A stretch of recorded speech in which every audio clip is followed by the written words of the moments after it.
L'OM va donc probablement finir à la 3e place du classement. L'heure du bilan approche donc pour Pablo Longoria. Que doit-il faire de son coach ?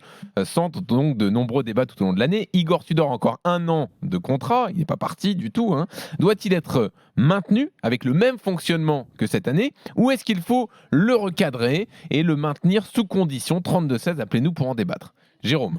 La réponse elle est très claire. Moi, je suis pas pour lui couper la tête parce que il faut reconnaître aussi les choses positives qu'il a pu faire tout au long de l'année, comment il s'est adapté, mais pas assez d'adaptation par moment. Et le problème, c'est qu'en restant assez dur dans son management comme ça, tout au long de la saison, il est arrivé ce que je pensais, c'est-à-dire que explosion du groupe plus ou moins, avec des résultats en dents de scie sur les dernières semaines.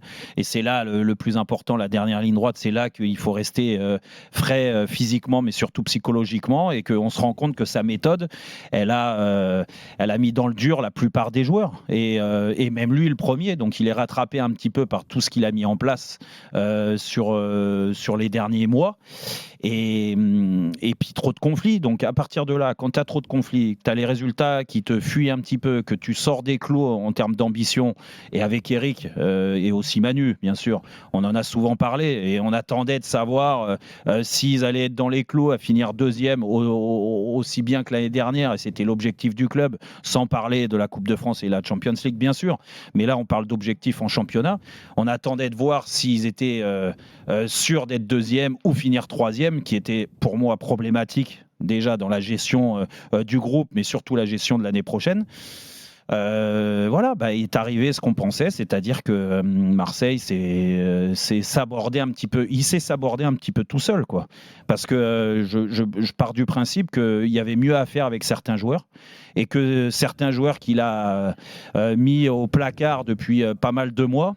Je parle même pas des joueurs qui sont partis au mercato d'hiver, mais ceux qu'il a mis au placard qui sont encore là, ceux qu'il a recrutés, qu'il a fait recruter à Pablo Longoria au mois de janvier pour renforcer l'équipe. C'est sûr que c'est lui qui les a fait recruter ? Je sais pas, il a été demandeur. Vitinha, tu crois que c'est lui ? C'est Vitinha, il a été forcément demandeur. Malinovski, je pense que c'est lui, mais Vitinha, j'ai un doute. Non, mais Eric, sans parler de savoir si c'est lui le responsable à 100%, bien sûr que non, parce que lui, il est là pour entraîner les joueurs, mais automatiquement, il a son mot à dire, surtout lui. Donc, quand on voit ses méthodes, j'imagine pas une seule seconde qu'il n'ait pas validé Unai, Vitinha et Malinovski. Donc, à partir de là, ce recrutement qui a été très onéreux pour l'Olympique de Marseille, vu les moyens, n'a pas donné satisfaction. La preuve, c'est qu'ils sont sortis des clous. Donc moi, je lui en veux pour ça. Il faut qu'il adoucisse automatiquement ses méthodes pour repartir l'année prochaine correctement, parce que ça mérite d'être encore vu 1 an, de voir l'évolution. On va pas lui couper la tête non plus en disant c'est catastrophique. Mais sans lui laisser une liberté totale. Non, parce que la preuve, c'est que en termes d'ambition, et on entendait ça, et c'était souvent ton mot, Eric. Ouais, mais attends la fin de saison, peut-être que ça va te donner tort, ceci, cela. À l'arrivée, là maintenant, on n'a pas besoin d'attendre la fin de saison, parce qu'en toute logique, ils vont finir 3e. Donc hors des clous en termes d'ambition. Moi, je pars du principe que oui, l'année, elle pouvait être bonne, elle est moyenne maintenant. Eric. Écoute, c'est clair qu'au moment du bilan, puisque le débat était récurrent et que le mot d'ordre c'était attention, à la fin de l'année, tu pourrais avoir tort. Bon, il se trouve que là aujourd'hui, Jérôme peut nous expliquer qu'il a raison. Et il a raison d'ailleurs de nous expliquer qu'il a raison, puisque le classement lui donne raison. Bon, moi je voudrais juste atténuer un petit peu ce constat-là. Tu vas gagner peut-être, il y a des grandes chances, bon, à part que ça parte en saucisse complètement, tu vas gagner 8 points de plus que l'an dernier et 3 matchs de plus. C'est pas rien, je trouve, quand tu es à 79 points, c'est quand même assez extraordinaire. L'an dernier, tu es à 71 points.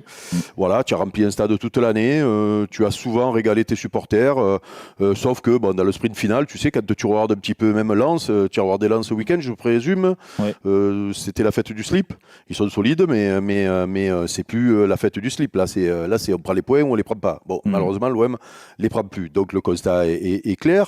De là à s'immoler parce que tu es 3e au lieu de 2e, je suis d'accord avec toi sur le constat que du coup, c'est pas une réussite, mais il n'est pas interdit quand tu es 3e d'aller te qualifier pour la Ligue des Champions, parce que j'entends que c'est la fin du monde, moi. Hein. Je me suis dit, bon, je sais pas, moi, peut-être qu'il y a une météorite qui va tomber sur Marseille parce qu'on finit 3e. Quand je vois les équipes qu'il y a en 3e, quand tu es 3e pour te qualifier, si tu as l'ambition d'aller en Ligue des Champions, voire de sortir des poules, et que tu as peur de Braga, de Stuttgart et de qui y a encore là, de Eindhoven, c'est qui? Oui. Voilà. Alors, non, mais c'est sûr qu'on a le droit de les passer. Non, on les passe jamais chaque année. Mais oui, mais la formule formule a changé, elle est un peu plus favorable pour nous.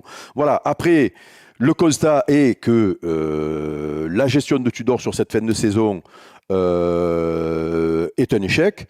C'est un jeune entraîneur qui a des progrès à faire. Et là, aujourd'hui, on peut dire dans quel sens il a des progrès à faire. Est-ce que tu le sens capable de faire des concessions Eric, sur sa façon de Eric, faire la saison sur le bilan, comme tu le dis, la saison est pas bonne. Bah non, bah si pour toi la bonne saison c'était oui, ouais. Non, mais si la bonne saison c'était finir second, la saison est pas bonne. Il y a pas de souci, il y a a eu la Coupe de France. Mais encore plus mais le plus grave dans l'histoire, il y a le constat sportif, mais il y a l'image que tu as renvoyée et surtout les débats autour du coach aujourd'hui. Voilà, force est de constater que il a agacé beaucoup de supporters ces dernières semaines et les joueurs aussi, certains, surtout. Et les joueurs aussi, on va en parler, et certains veulent plus le voir. Voilà, donc peut-être qu'il va dégager, on va voir qui on va récupérer et on fera le bilan l'année prochaine.